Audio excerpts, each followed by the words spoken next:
develops a system called operant conditioning to prove that a behavior will be repeated by a subject when rewarded. Repetition leads to reinforcement. Reinforcement to changes in behavior. This hungry pigeon is moving about more or less at random. Sometimes it turns its head to the left. When it does, we reinforce that movement by giving the pigeon access to a dish of grain. Skinner then waits for it to turn further. Again, more food. Ultimately, the pigeon will turn in a complete circle, having learned that only when he turns will he be rewarded.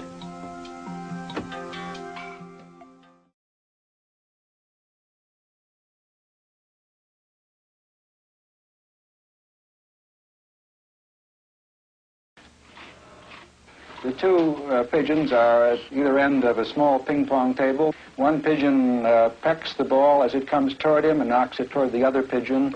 Other pigeon pecks the ball back across the table.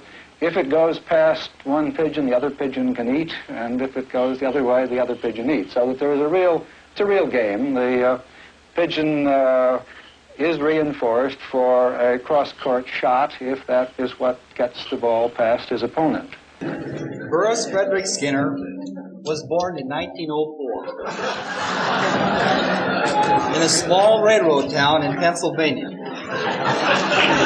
He lived in the same house, not far from both sets of grandparents, until he went to college. And he went through 12 grades in the same public school. His family sent him to Sunday school and taught him to fear God, the police, and what people will think. He studied the piano and saxophone and played in the jazz band.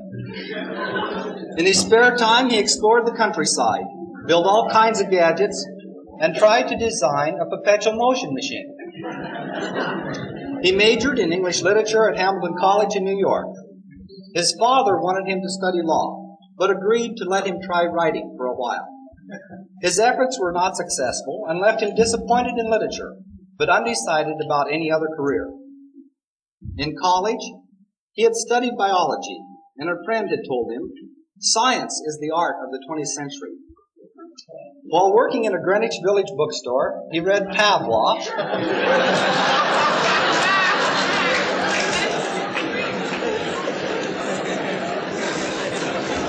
Watson. He read Watson and Bertrand Russell on Watson, and turned to behavioristic psychology. He went to Harvard for his PhD.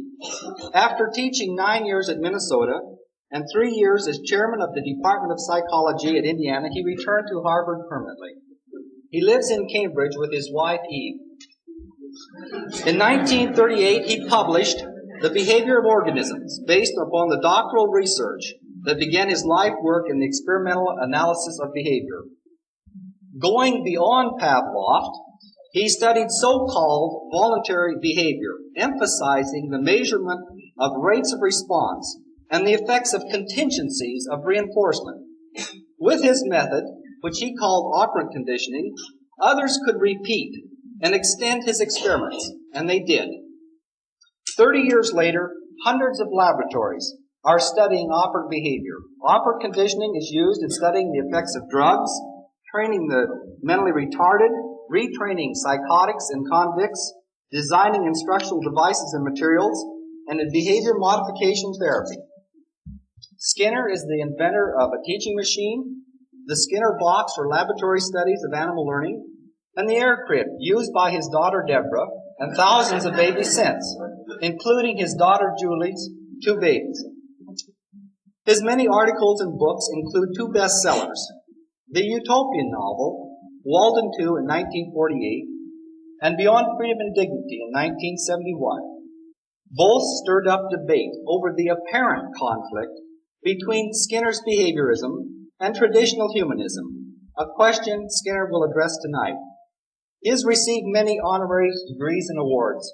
In 1971, 2 more were added.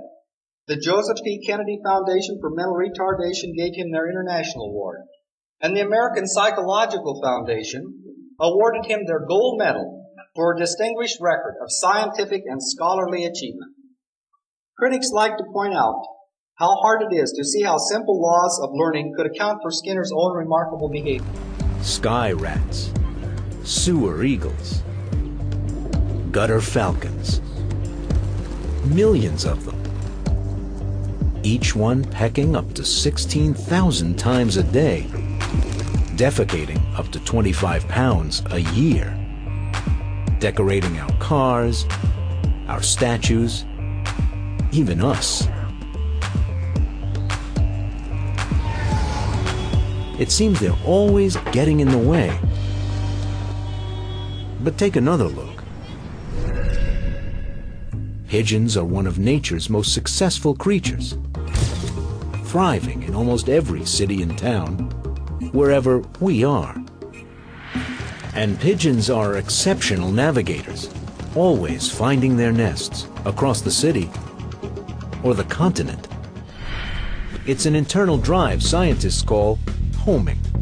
Drop a pigeon almost anywhere, even thousands of miles away, and they'll successfully find their way home. In ancient times, when something absolutely, positively had to get there, tie it to a pigeon. In wartime, pigeon messengers were fast, dependable, and nearly impossible to intercept.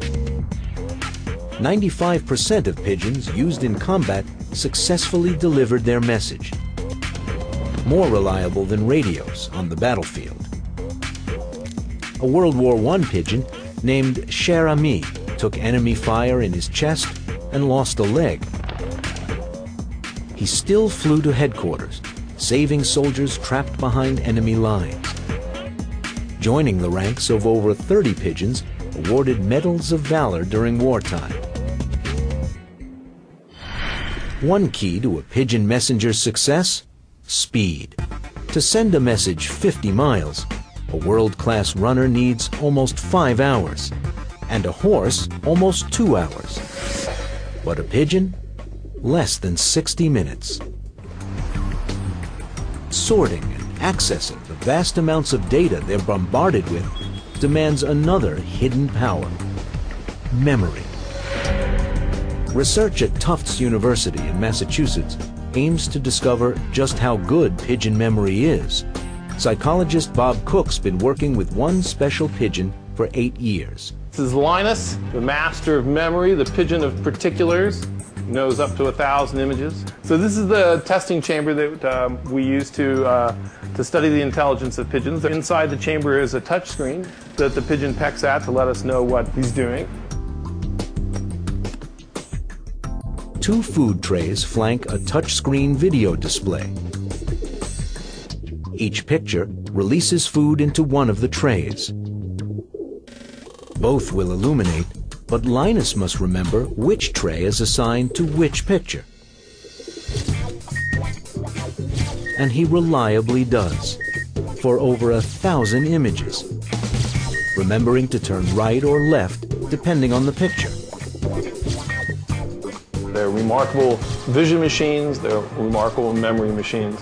You know, they do this all with a brain that's really not much bigger than a thumb.